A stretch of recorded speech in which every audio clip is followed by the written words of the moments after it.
Bienvenue sur Ta vie chrétienne podcast. Je suis Aurélie Victoire et je suis votre hôte.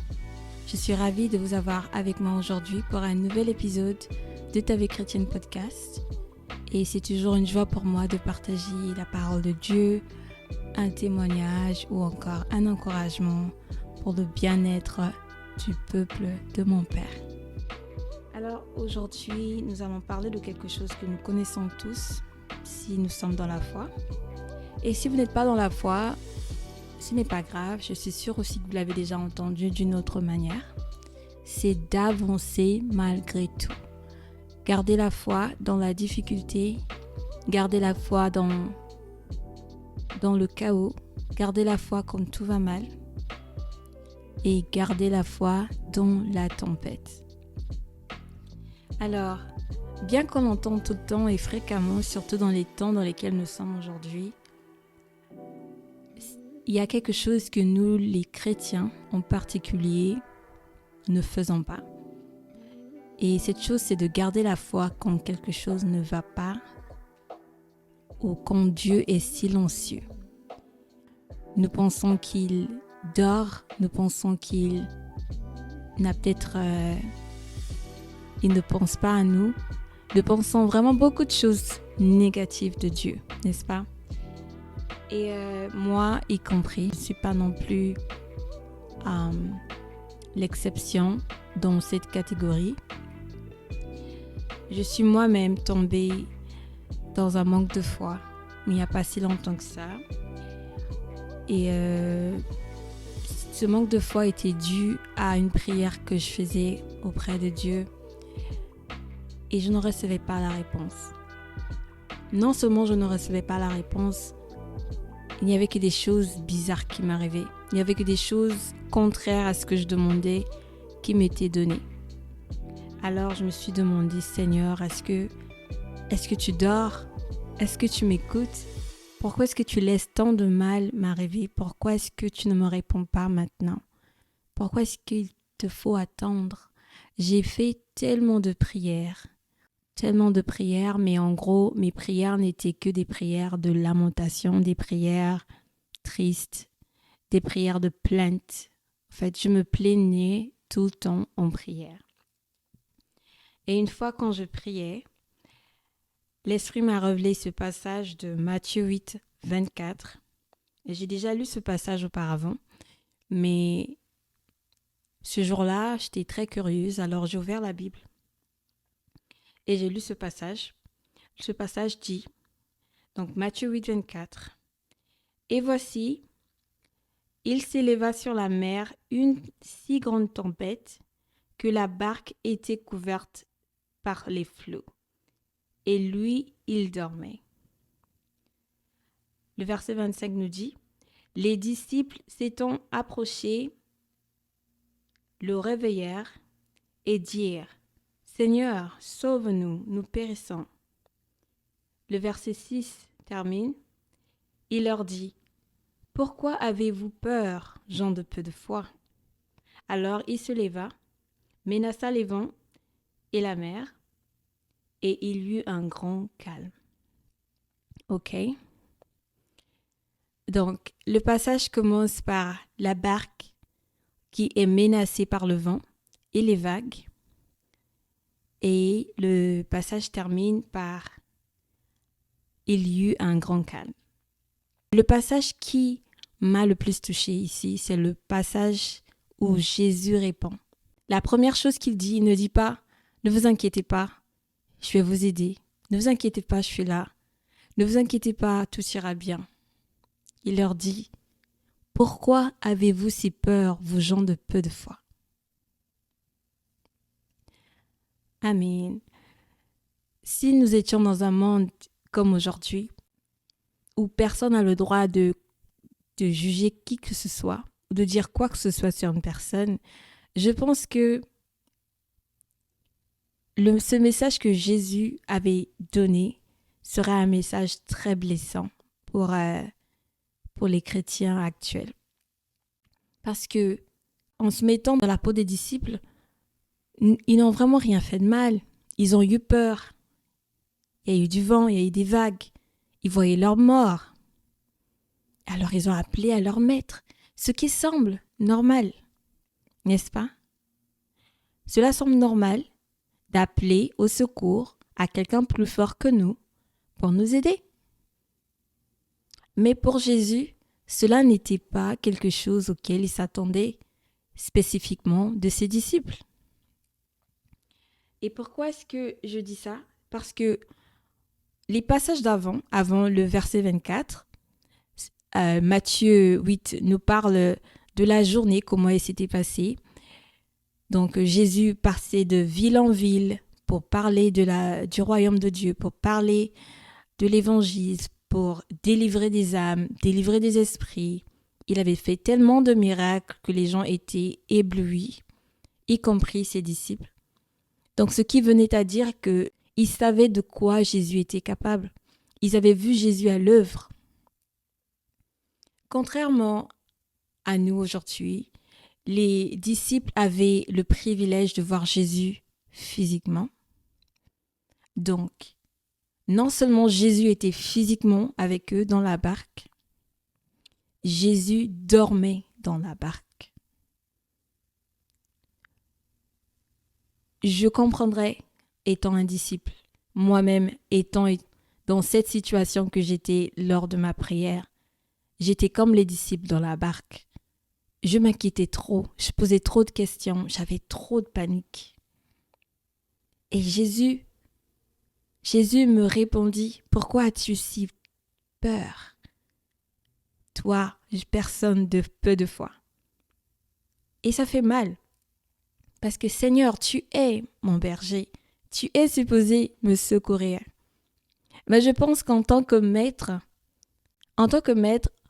il avait aussi une attente de ses disciples. Parce que en tant qu'être humain, en tant qu'une personne, même si nous sommes dans une maison qui bougeait, une maison qui était en tremblement de terre, disons, on le sentira et on se réveillera de notre sommeil, peu importe à quel point il était profond.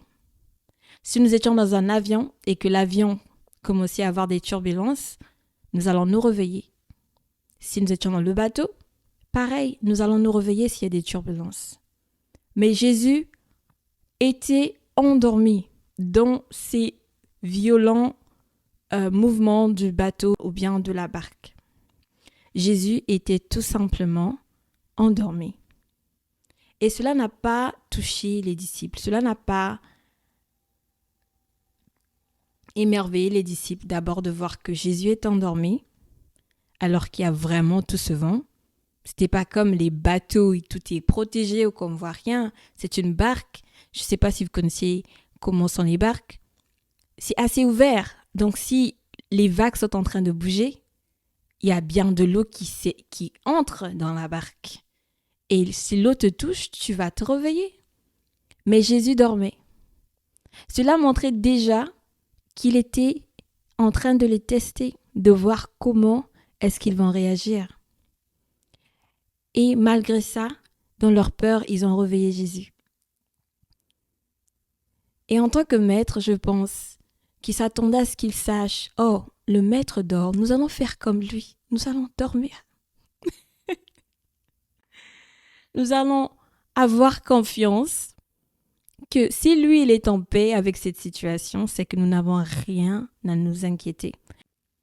C'est drôle pour moi, maintenant quand j'y pense, mais c'est tellement vrai. Est-ce que, en étant avec un maître, peut-on vraiment imaginer que le maître va nous laisser tomber dans le même bateau dans lequel il se trouve? Il y a du vent, oui, il y a des menaces, mais je suis avec toi. Il n'y a rien qui va arriver qui ne m'arrive pas à moi. Donc si cette situation te touche, c'est que ça touche d'abord ma personne. Et si quelque chose t'arrivait de mal, je suis avec toi. Je suis capable de changer ta situation à l'instant même.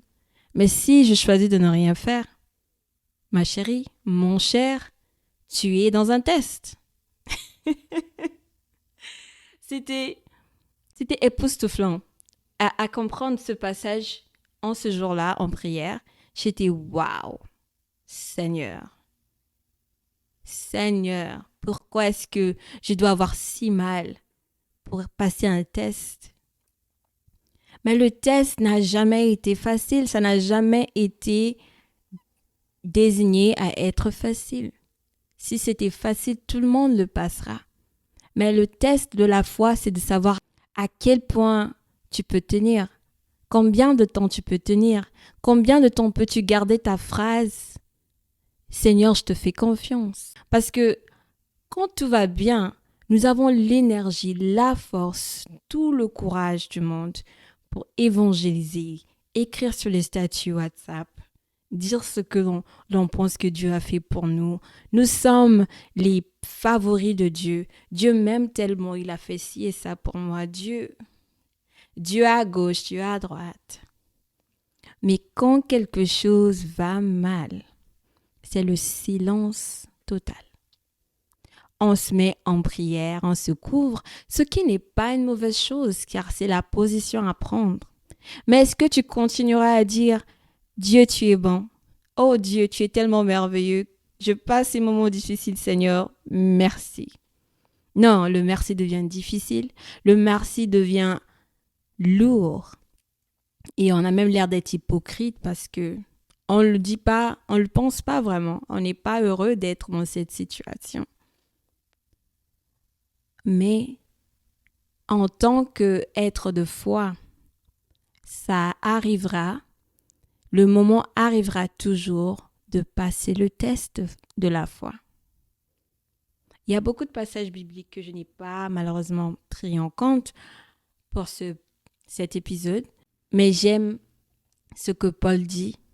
Il dit que la foi, elle est testée avec le temps. Ce que l'on endure, la patience, c'est ça qui fortifie la foi. Mais combien de nous seront patients? Combien de nous vont endurer?